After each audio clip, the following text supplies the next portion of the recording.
The crystal chandeliers of the Drake Hotel cast diamonds of light across the ballroom floor. I stood near a marble column, champagne untouched in my hand, watching my husband perform. Dr. Michael Hayes was in his element. Chicago's elite surrounded him. Hospital board members, pharmaceutical executives, politicians who controlled healthcare funding. His smile was brilliant, his laugh infectious, his hand possessively placed on his chief of surgery's lower back. Cassandra Morgan wore crimson. The dress probably cost more than our mortgage payment. Her dark hair fell in perfect waves, her laugh designed to draw attention. She tilted her head toward Michael, whispering something that made him grin. I was 15 feet away, invisible. Dr. Hayes, congratulations on the FDA approval. The Chicago Tribune reporter's voice cut through the ambient noise. Her recorder was already running. Your wife must be incredibly proud. Michael's eyes swept the room, sliding past me like I was part of the architecture. He turned back to the reporter with that charming smile I'd once believed was only for me. My wife? He laughed. Emma's uncomplicated. Sweet in that Midwest way, you know? She doesn't really understand the world I operate in. The champagne flute trembled in my hand. That's an interesting characterization, the reporter said, her pen moving rapidly. I believe in honesty. Michael's voice carried, drawing nearby guests into his orbit. I married her during my residency. Long hours, brutal schedule. I wanted simple and supportive, but then you build an empire and realize you need a partner who can actually keep pace. His fingers tightened on Cassandra's waist. She smiled, cat-like and satisfied. Are you saying your marriage was a mistake? The reporter leaned in. I'm saying a man in my position needs someone who belongs in this world. Someone who understands power, innovation, the stakes we're playing for. Michael gestured around the ballroom. Emma gets overwhelmed at a PTA meeting. This? He indicated the gala, the guests, the wealth and influence surrounding us. This would terrify her. Laughter rippled through the crowd. Someone's phone was out, recording. My vision blurred. The chandeliers became streaks of light, the voices a distant roar. My phone buzzed. A text from an unknown number. Ms. Thorne, your car is waiting.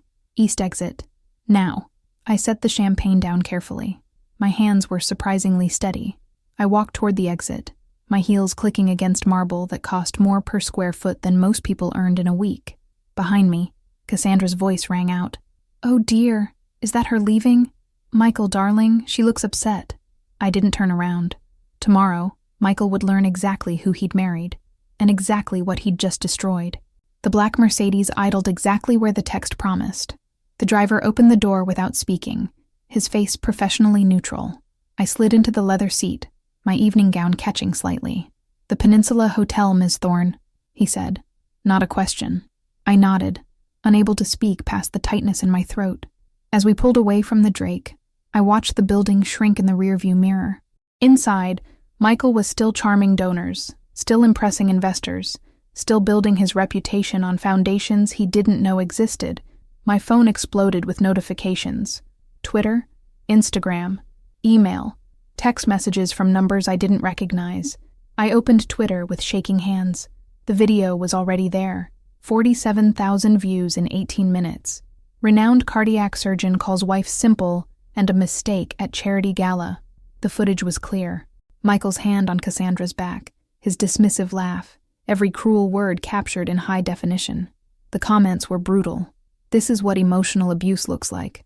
Imagine humiliating your wife to impress your mistress.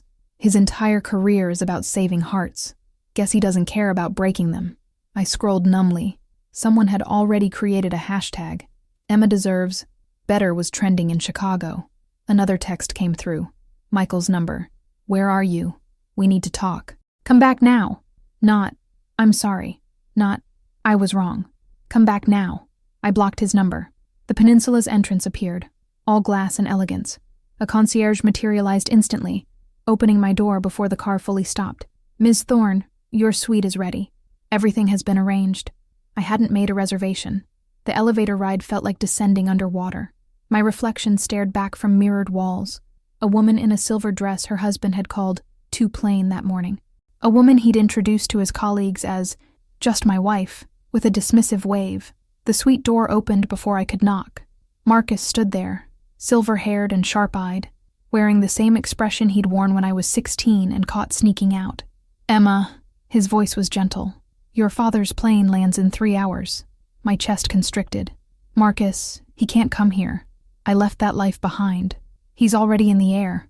Marcus stepped aside, letting me enter the suite. He saw the video. So did the entire board of Thorne Industries. Oh God. Emma. Marcus's voice stopped me. Your father watched that man call you simple, call you a mistake, on international news.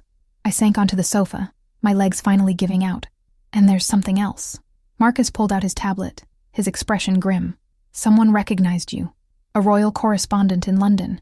She's asking questions about the missing Thorne heiress who disappeared 5 years ago. My carefully constructed anonymity was crumbling. How long before they connect me to Michael? Marcus checked his watch. They already have. I stared at Marcus's tablet.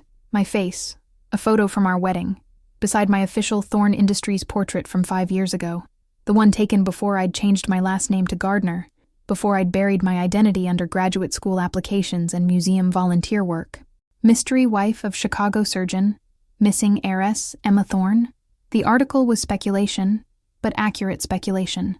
My timeline at Oxford, my disappearance from society events, my mother's maiden name, Gardner, that I'd adopted when I wanted to vanish into normalcy. How bad?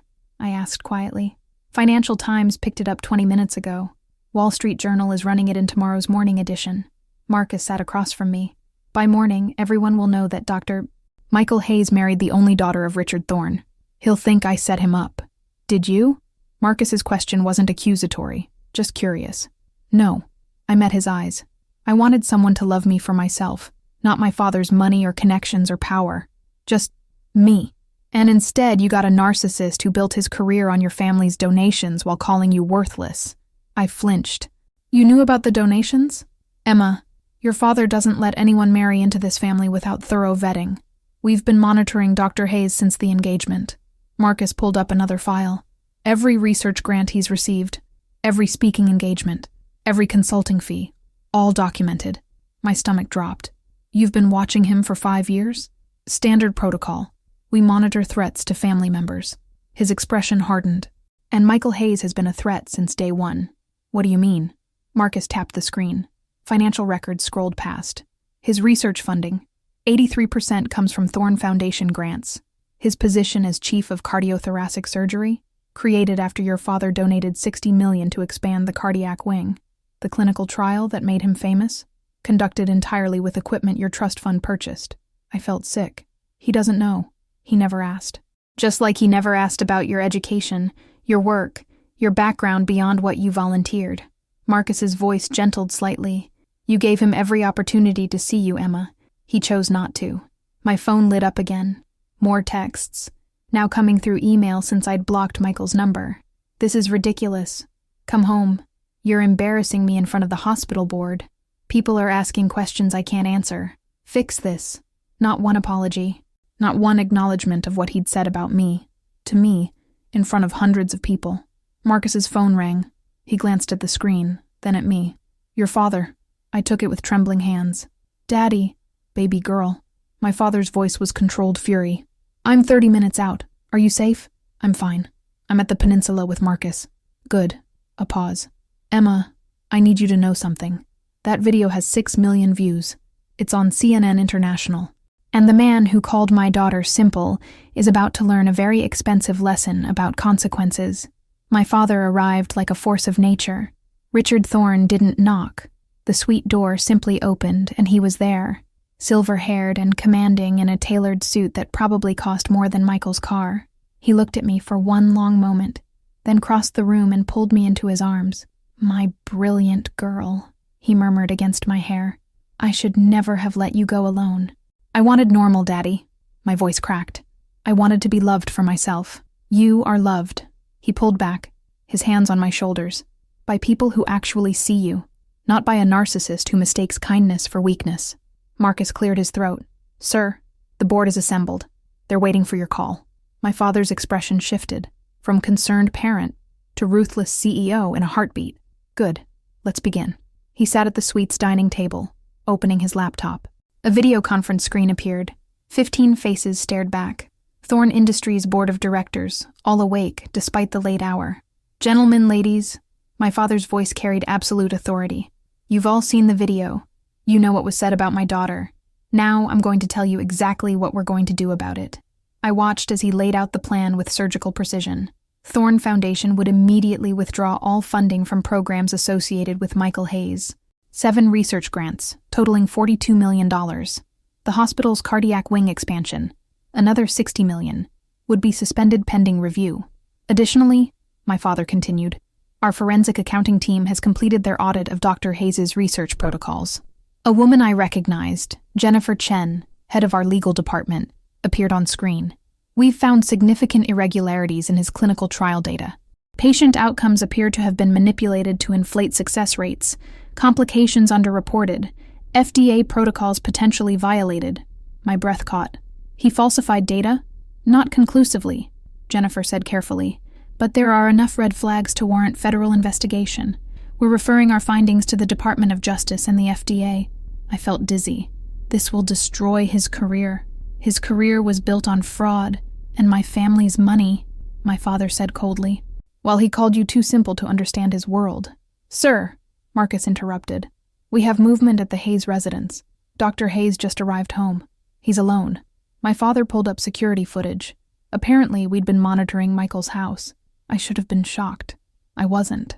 Michael paced through our living room, phone pressed to his ear. His jacket was off, tie loosened. Even through the silent feed, I could see his agitation. He's calling everyone, Marcus observed. Hospital administrators, board members, his attorney.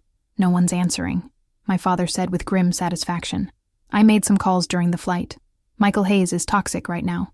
No one wants to be associated with the man who publicly humiliated a Thorne. My phone buzzed. Another email from Michael, increasingly desperate. Emma, please. I know you're angry, but we need to talk. This is getting out of control. Just come home and we'll fix this together. Together. Like we were partners. Like he hadn't spent 3 years making me feel invisible. What happens tomorrow? I asked quietly. My father's smile was sharp as a scalpel. Tomorrow, Dr. Hayes learns exactly who you are. I didn't sleep. How could I? I stood at the window watching Chicago's skyline, watching the city wake up in shades of rose and gold, while my phone continued its relentless buzzing. The video had gone viral. 12 million views, trending in 17 countries. My humiliation was breakfast conversation on 3 continents. But something else was trending too. Who is Emma Hayes? Sources say she's actually Emma Thorne, daughter of billionaire Richard Thorne. The speculation had become confirmation overnight. Someone at Oxford had leaked my doctoral records. Someone else had found photos of me at Thorne Industries events before I disappeared into anonymity. My 2 lives were colliding in real time. At 7 a.m., Marcus knocked softly. It's time. My father was already dressed, looking like he was preparing for war. In a way, he was. The hospital board convenes in 1 hour, he said. Michael's been summoned to an emergency meeting. He doesn't know what it's about. Will I hesitated. Do I need to be there? No. My father's voice was firm. You never have to see him again if you don't want to. But I thought you might want to watch. Marcus set up his laptop, pulling up a live feed of the hospital's executive conference room. Empty now, but not for long. We installed cameras yesterday, Marcus explained. Hospital security was very cooperative once they understood who was asking. My father handed me a folder. This is everything we found. I want you to see it before he does. I opened it with shaking hands. Michael's research grants, all Thorne funded. His clinical trials, conducted with our equipment, using our facilities, supported by our foundation. His published papers, data that our forensic team had flagged as questionable. Patient outcomes manipulated, complications hidden, success rates inflated. He risked people's lives, I whispered, for his reputation. My father's voice was granite. While calling you simple, while making you feel worthless, while building his empire on your family's generosity. The laptop screen flickered. People were entering the conference room. Hospital administrators, department heads, the CEO, the chief of staff, and at the head of the table, in the seat Michael always claimed as his, sat my father. Marcus checked his phone. Dr. Hayes just entered the building. Security is escorting him up now. I watched the screen, watched the door open, watched Michael walk in with his confident surgeon's stride, watched that confidence evaporate when he saw who was waiting. My father didn't stand, didn't need to. His presence filled the room. Dr. Hayes, he said quietly, please sit down. We have a great deal to discuss about your wife. Michael's face went white. The reckoning had begun. Michael sat slowly, his hands gripping the armrests of the chair. His eyes darted around the table, seeking allies. He found none.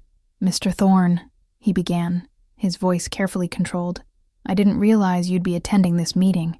If this is about the interview last night, I can explain." "Can you?" My father's voice was soft, dangerous. "Please, Dr. Hayes. Explain to me how you called my daughter simple, how you called her a mistake, on camera, to international press."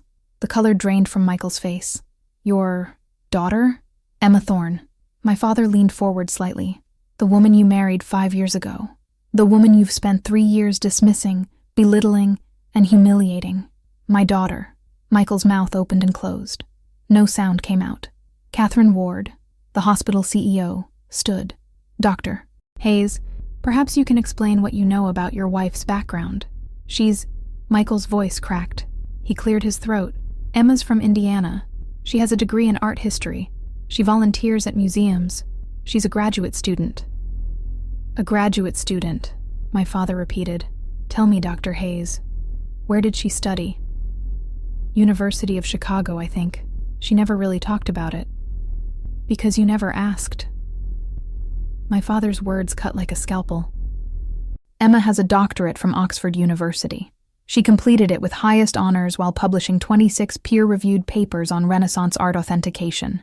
She's consulted for Interpol, the FBI's art crime team, Scotland Yard, and every major auction house in the world."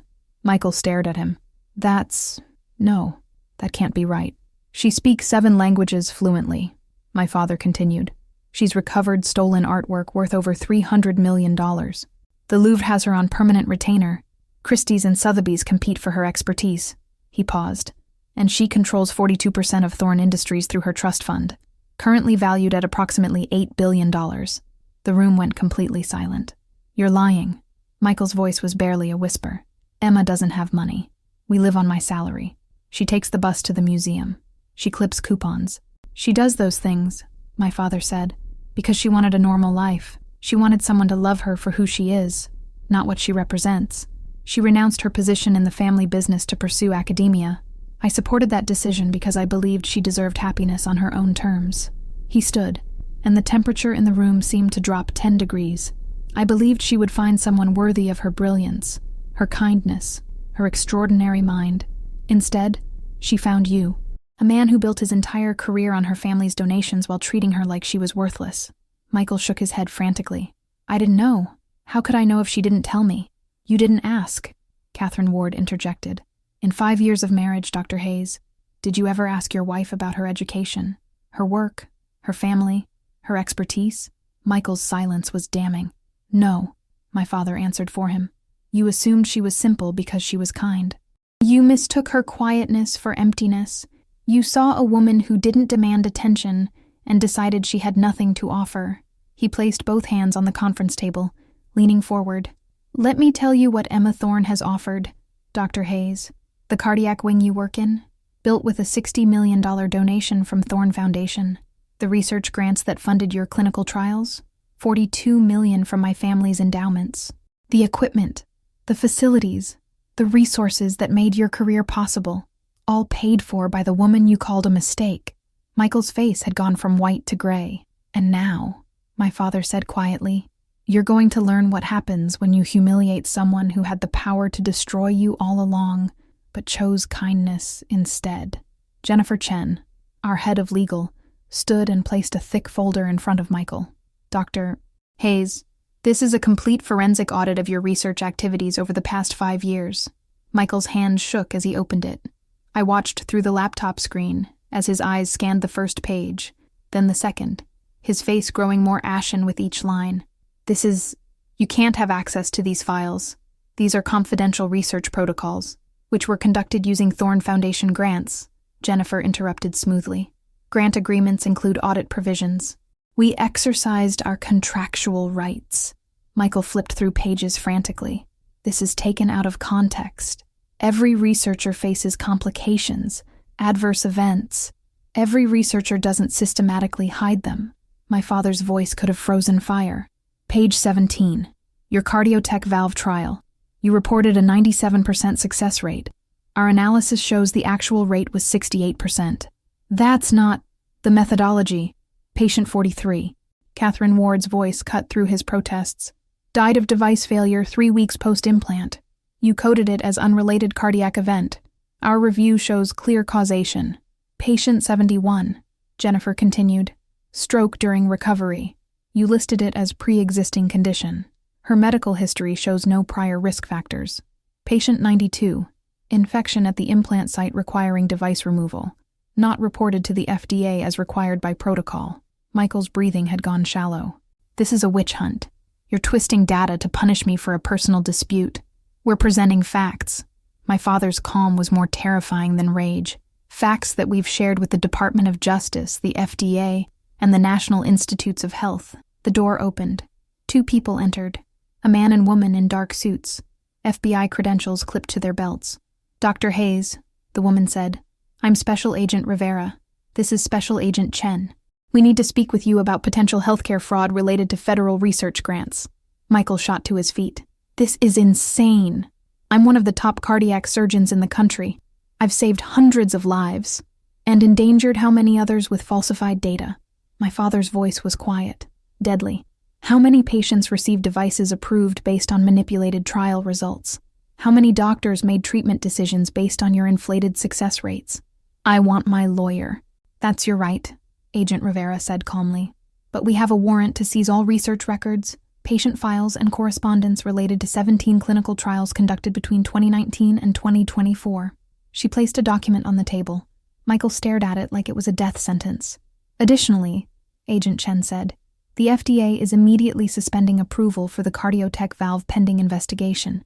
All devices currently implanted will require enhanced monitoring protocols. That's hundreds of patients, Michael whispered. That's my life's work. That's patients whose safety you compromised for your reputation, my father said. There was no mercy in his voice. Be grateful we're not pursuing criminal charges for the affair you conducted on hospital premises during work hours. Michael's head snapped up. What are you talking about? Catherine pulled up a screen. Security footage, timestamps and locations. Michael and Cassandra in his private office. In the physician's lounge. In consultation rooms after hours. Hospital property, Dr. Hayes. Using facilities purchased with grant funding that explicitly prohibits personal use. Catherine's smile was razor-sharp. Ms. Morgan has been terminated as of this morning. She's being escorted from the building as we speak. For the first time, genuine panic crossed Michael's face. Cassandra's here? Now? She was called in for her own meeting with HR. Catherine closed the laptop with a decisive click. Her termination is effective immediately. Yours, Dr. Hayes, is pending the outcome of the federal investigation. As of now, you're suspended without pay. Your hospital credentials are revoked. Your patients have been reassigned. Michael grabbed the edge of the table. You can't do this. I have surgeries scheduled. Your patients need a doctor they can trust. My father interrupted. Someone who doesn't manipulate data, who doesn't commit fraud, who doesn't build his career on lies. He walked to where Michael stood, his voice dropping to barely above a whisper. You called Emma your Majesty once. Do you remember? At a museum fundraiser 2 years ago. You thought it was hilarious that she cared about art. You mocked her in front of your colleagues. Michael's eyes widened. How do you? I know everything about how you treated my daughter. Every condescending comment. Every dismissive gesture. Every time you made her feel small. My father's control finally cracked. Just slightly. And now, Dr. Hayes, you're going to spend the next decade understanding what it means to lose everything. I watched Michael's face crumble in real time. The confident surgeon who'd charmed investors and impressed hospital boards was gone. In his place stood a man realizing the foundation of his entire life was built on sand. Mr. Thorne, please. Michael's voice broke. I didn't know who Emma was. If I'd known, I never would have what? My father's voice was ice. Treated her with basic human decency? Valued her intelligence? Respected her contributions? You're saying you only show respect to people you think are important? Michael's silence was answer enough. Agent Rivera stepped forward. Dr. Hayes, we're not arresting you today, but you are required to surrender your passport. You're not to leave the state of Illinois pending investigation. This will be in every medical journal, Michael whispered. My career is over. Your career was built on fraud, my father said flatly. It was over the moment you decided lying about patient outcomes was acceptable. The conference room door burst open. Cassandra Morgan stumbled in, her usually perfect composure shattered. Mascara streaked her face. 2 security guards flanked her. "Michael," she lunged toward him. "Tell them this is a mistake. Tell them we didn't—" "Ms. Morgan?" Catherine's voice cut through the hysteria. "You were instructed to leave the premises immediately. You can't do this to me. I've given 5 years to this hospital." Cassandra's voice climbed. "I'm the chief of surgery. You can't just—" "You were the chief of surgery," Catherine corrected. "Now you're unemployed and facing federal investigation as a co-conspirator in research fraud." Cassandra's wild eyes found my father. "This is because of her, isn't it? The little mouse who couldn't handle her husband working with a real professional. She ran crying to Daddy, and now—" "Dr. Emma Thorne," my father interrupted, his voice deadly quiet, "is currently consulting on an authentication case worth $200 million for the Getty Museum. She's publishing her 4th book on Renaissance forgery detection, and she's giving a keynote address at the International Art Crime Conference next month." He took a step toward Cassandra. "While you were calling her a mouse, she was recovering stolen masterpieces for Interpol. While you were mocking her intelligence, she was teaching graduate seminars at Oxford. While you were congratulating yourself on being a real professional, she was doing work that actually matters." Cassandra's face went white. "And now," my father continued, "both of you are going to watch her thrive while your careers burn to ash." Security escorted Cassandra out. Her sobs echoed down the hallway. Michael stood alone, surrounded by the wreckage of everything he'd built. "I want to see Emma," he said suddenly. "I need to talk to her, to apologize, to explain—" "No," my father's voice was final. "You don't get to apologize your way out of consequences. Emma's attorneys will contact you about divorce proceedings. You'll communicate through them, not with her. She's my wife." "She was your wife," my father corrected. "Now she's the woman whose life you destroyed while building your career on her family's money." Marcus's voice came through my father's phone, loud enough for the room to hear. "Sir, the press statement is ready. Release it." I watched on my laptop as the Thorne Industries official statement went live across every major news platform. Thorne Foundation severs all ties with Dr. Michael Hayes following public humiliation of founder's daughter and discovery of research fraud. The statement detailed everything: the withdrawn grants, the federal investigation, the manipulated data, and most damaging of all, the revelation that Michael Hayes had spent 5 years married to Dr. Emma Thorne while calling her too simple to understand his work. Michael read it on someone's phone. I watched his knees buckle. "You've destroyed me," he breathed. "No, Dr. Hayes." My father's voice held no sympathy. "You destroyed yourself. We simply stopped pretending you were worth protecting." 3 weeks later, I stood in front of a lecture hall at Northwestern University, looking out at 80 graduate students who actually wanted to hear what I had to say. The Ghent altarpiece theft of 1934 remains one of art history's greatest mysteries, I said, advancing the slide. But what most people don't realize is that the forgery created to replace it was, in many ways, more fascinating than the original theft. The students leaned forward, engaged. Several were taking notes. One raised her hand with an intelligent question about pigment analysis. This was my world, had always been my world. I'd just forgotten it while trying to make myself small enough for Michael to love. After the lecture, I gathered my materials and checked my phone. 17 messages, but none from Michael. His attorney had finally stopped trying to contact me directly. The divorce papers were filed. The settlement was simple. I wanted nothing from him. He had nothing I needed. Marcus was waiting in the hallway. "Your father asked me to give you this." He handed me a folder. I opened it in the car. Michael's medical license was under formal review by the state board. 3 malpractice suits had been filed. The hospital was facing a class action lawsuit from clinical trial participants. The FDA had revoked approval for the cardiotech valve pending reevaluation of all trial data, and Cassandra Morgan had been arrested that morning for obstruction of justice after deleting emails that federal investigators had specifically requested. "She tried to destroy evidence," Marcus explained. "Digital forensics recovered everything, but the deletion itself is a felony." I closed the folder. "I should feel something. Satisfaction, vindication, something." "You feel tired," Marcus said gently.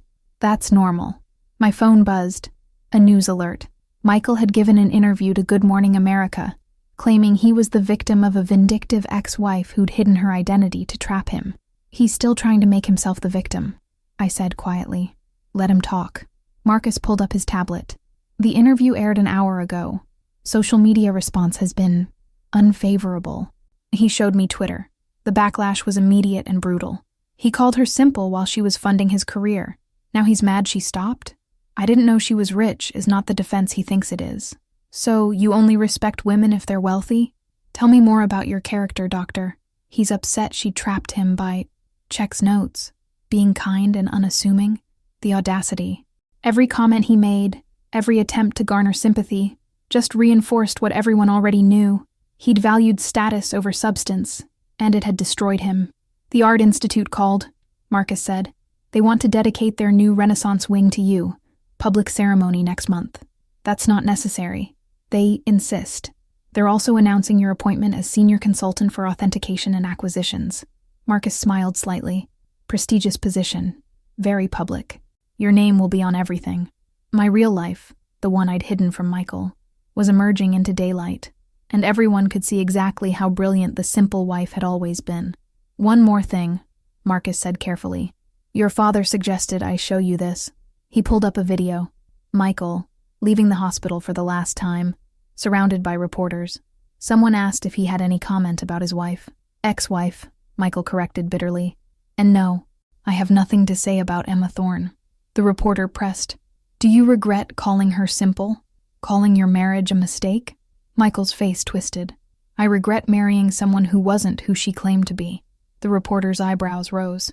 She didn't claim to be anyone. You assumed she was nobody. There's a difference. Michael had no response. He pushed through the crowd and disappeared into a waiting car. He'll never understand, I said quietly. No, Marcus agreed. Men like him never do. 6 months after the gala, I stood in the Getty Museum's conservation lab, examining a Caravaggio that had been missing for 60 years. The painting was a masterpiece, the martyrdom of St. Catherine, stolen from a private collection in 1963. The brushwork is consistent with Caravaggio's late period, I said into my voice recorder, using a magnifying glass to examine the canvas. But there's something off about the varnish layer. Too uniform, too new. My assistant, a brilliant PhD candidate from Yale, leaned closer. You think it's a forgery? I think it's a very good forgery covering an authentic painting underneath. I pointed to a tiny crack in the varnish. Someone created a fake Caravaggio on top of a real one, probably to hide the original during transport. 3 hours of careful analysis confirmed my suspicion. Beneath the forgery was the genuine article, worth an estimated $150 million. The Getty's director nearly wept when I showed him the results. That evening, I sat in my new apartment overlooking Lake Michigan, a space that was entirely mine, decorated with art I'd chosen, filled with books I loved. No one to tell me it was too cluttered, too academic, too much. My father called it 8. The Los Angeles Times is running a feature about the Caravaggio discovery. They're calling you the most influential art detective of your generation. Well, that's excessive, I said, but I was smiling. It's accurate. I heard the pride in his voice. Emma, I'm sorry I didn't protect you from Michael earlier. You gave me what I asked for, freedom to make my own choices, even the wrong ones. I looked out at the city lights. I learned something important these past 5 years. What's that? That my worth doesn't depend on someone else's ability to see it. Michael couldn't recognize brilliance when he married it. That's his failure, not mine. Damn right it is. We talked for an hour, about work, about life, about everything I'd hidden from my family while trying to be someone's acceptable wife. After we hung up, I checked the news one last time. Michael's medical license had been permanently revoked. The federal fraud trial was scheduled for September. Cassandra had taken a plea deal, agreeing to testify against him in exchange for reduced charges. And me? I had a keynote address at Oxford next week. A book launch in New York the following month. 3 museums competing for my consultation services. A life built on my own terms, without apology. My phone buzzed. A text from an unknown number. Emma, it's Michael. Please, I just want to talk. To explain. I'm sorry. I stared at the message for a long moment. 6 months ago, I would have answered. Would have given him another chance, another explanation, another opportunity to make me feel small. Not anymore. I blocked the number and deleted the message. Then I opened my laptop and started working on my next paper, an analysis of forgery techniques in Baroque religious paintings. The work I loved. The work I was brilliant at. The work that mattered. Michael had called me Your Majesty as a joke, mocking my interest in art and history. He'd thought he was being clever, highlighting how out of place I was in his world of medicine and science and real importance. He never understood that I was building my own empire all along, one he couldn't see because he'd never bothered to look. The difference between us was simple. I had recognized my worth even when he couldn't, and I'd walked away the moment I realized he never would. That wasn't weakness. It was power, and I'd spent too long forgetting that I'd always had it. We sincerely appreciate you watching this story in its entirety. Your engagement is invaluable to our continued content creation. Please like and subscribe, and we look forward to sharing our next story with you.